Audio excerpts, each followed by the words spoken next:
The topic is permutations of a given string.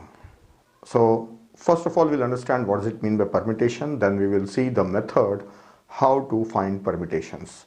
There are more than one method. So in this video, I'll show you one method. Then in the coming video, you can find the second method for finding permutations. So first of all, let us understand what does it mean by permutations. See, there is a string here. Alphabets A, B, C are there. Then we want all permutations, means all arrangements of A, B, C. So like if A, B, C is given, then one of the permutation, one of the arrangement is A, B, C. Then A, C, B, this is the first one, this is the second one. Third one is B, A, C. Fourth one, B, C, A. And fifth one is starting with C, then first A, then B. Then sixth one is starting with C, first B, then A. So there are total 6 possible arrangement of those alphabets of a string. So how many, if there are 3 characters in a string, then how many permutations are possible? 3 factorial are possible. It means for n, how many possible? N factorial are possible. So we want all those arrangements. Now how to get those arrangement? So for that we will devise some procedure, or we will devise some logic for generating all those permutations. So first let us do some board work to get the idea how we can get those permutations. So here I'll do the board work. See, let us say this is the starting point, and next the first alphabet, I'll say first alphabet A, the next alphabet B, the next alphabet C. So here I got the result A, B, C, if you come along this one, right? So this is, I am forming a tree, right? So from here, go back. So after that B, there was only one alphabet. Okay, go back to A. When I am on A, I can go on B as well as I can go on C. So B already I have taken. So let us go on C. Then from A, I have gone on C. So what is remaining? B is remaining.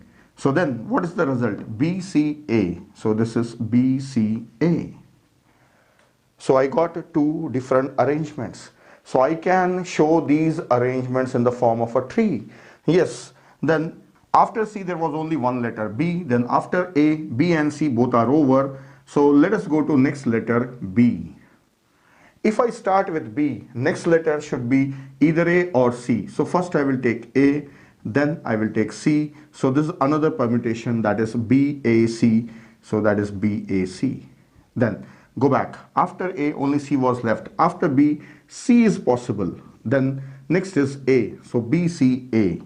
This is BCA, another permutation. So for B, A and C both we have tried. So let us go back to the main starting point and take the next letter C. So now I am starting with C. So what are remaining? A and B. So first I'll go to A, then B, then it is CAB. Or else I'll go back, and from here I will take first B, then A, then it is CBA. That's all. 1, 2, 3, 4, 5, 6. These are 6 permutations. Yeah, here I have to write ACB. Yes, this is ACB. So I have total 6 permutations that are what we wanted, right? 6 permutations. So this is like forming like a tree. So this tree is representing all various possible solutions. So this tree we can call it as state space tree. State space tree, where the leaves are showing us the results. Then one more thing we will observe about the tree. Start from here, go to A, go to B, go to C, go back, go back. So again from there go on to C. So this going back and again taking another route, this we can call it as backtracking. So this is representing backtracking. So we have learned one more term. So 2 terms, this is state space tree and this is backtracking. The approach is backtracking. And one more thing we'll learn here. See, from this A, B, C, what all possible permutations, all are shown here. Everything is explored here. So this is called as brute force. brute force. See, these are different terms. I'll explain you. Brute force means finding out all possible permutations. That is the meaning of brute force. How you do, it's up to you. Here we are using backtracking. So backtracking, if you observe, in this tree, we have gone on to A, then B, then C, then we got a result, then we went back, then back. Then we took another route. We have went back and taken another possible route. That's what is backtracking. These are the two things we learn. Now, the last and the very important thing is, see, whenever you have a procedure, in the procedure, if you have to go back and take another route, then those procedures can be implemented using recursion. Yes, recursion. See, we have to use recursion to achieve backtracking, and with the help of backtracking, we are performing brute force. So this looks like all same thing, but these are different things. Recursion is a recursive procedure. It can do anything. It can do anything. There are various forms of recursive procedure. But a recursive procedure which is trying to explore everything is a backtracking procedure. Right? And if a procedure is backtracking and finding out everything, then that procedure is called as brute force. So this can be done using loops also if you want, but you have to use a stack for using loop. So this is mostly implemented using recursion. So backtracking is implemented using recursion, and backtracking is used for achieving brute force or taking up brute force approach. Right? So these are the terms that we have learned from this example. Right? So the example is to find all permutations. Now we will work on the example. We will study this state space tree, then we will try to devise a recursive function which will generate all these things. So let us work on recursive function. For writing a recursive function, let us observe this state space tree. See, it is starting from here. And where are the answers? We are getting the answers at the leaf nodes. Yes, this A, B, C, A, C, B, so on. We are getting the answers at the leaf. As it is recursive, let us say it is starting from here. So this is the first call. This is the first call. This is within the first call. Within the first call, we are taking first letter. Then it is calling itself. In second call, again it is calling. So in second call, we'll take a letter B. Then the next call will take a letter C. Then it will go back to the previous call. Go back to the previous call. Then in this call, again it will call itself. So it means being on A, it is calling on B also, C also. Both it is calling. So when we have taken C, then we will take the missing one. Remember this, missing one. So we should know which is missing, which is not yet taken. So after A, we are directly on C. So B is missing. We should know which is taken, which is missing. It will take B. And at the leaf, it will print A, C, B. These are the three letters there with us. Right? So if you observe in the first call, it is going on first letter also, second letter also, third letter also. It's going on all. Then if I drill down to the next level, in the next level, leaving the first one which is already selected, it is selecting both B and C. Yes. So it means it is traversing through a string in each call and picking those which are not yet selected. And at the leaf, it is preparing a single string and displaying a string. So we need a few data structures here. Already we have a string, but we need to prepare the result, this result. So let us take a result. So we'll take an array as a result. This should be of same size, right? 0, 1, 2, 3. So in this we will be storing these alphabets A, B, C. Then we should also know which one is included, which is not included. So for that we will maintain a flag array. So I will call it as A, right? And this is 0, 1, 2, 3. And initially all these values are 0, means nothing is selected. Now I will trace this tree and prepare few strings and give you the idea. Then based on that, it will be a very small function. So I will write on the function also here. Let us first observe how it is working. Now let us trace this one. So for this, we need to start with the k, that k as 0. That is, in this call, k is 0. Right? So k is 0. For that we will take A, B and C. So we should know which one is taken, which one is not taken. And we have to scan through this string. For that we will take I here. So in the first call, k is 0. And here I is 0 right now. Now, in the first call, we will check whether this a of I is a 0 or not. Yes, it is 0. So we'll make this as 1, right? And write a here and call itself again. Call itself again recursively.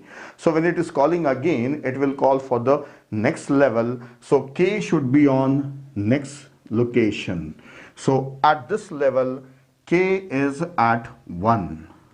Then what about I? Now at this level also, I should scan through the entire string. So again start I from 0 only. Start I from 0. I 0, is that alphabet available? No, we have already taken. Then I plus plus. Is this alphabet available? Yes, it is available.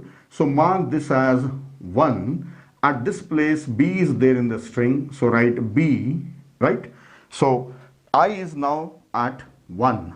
Then call itself again for the next level. Whenever you got a letter, call next level, that is k plus 1. So it has to call for the next level, that is for this alphabet, right? So now k is 2. At this level, k is 2.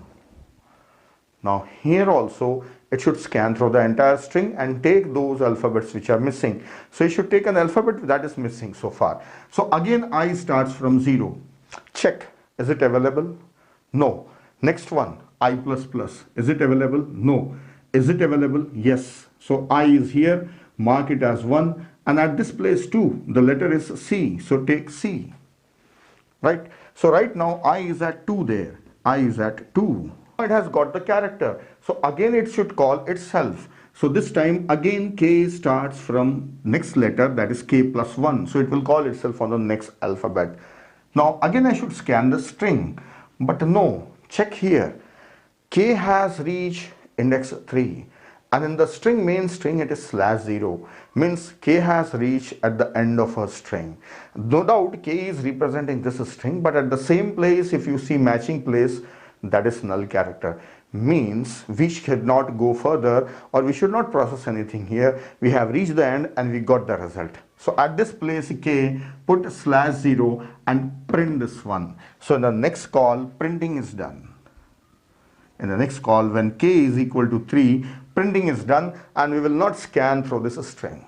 So this is one step I have shown you. We have reached the result for the first time. Now if you have understood this, then you can understand all other.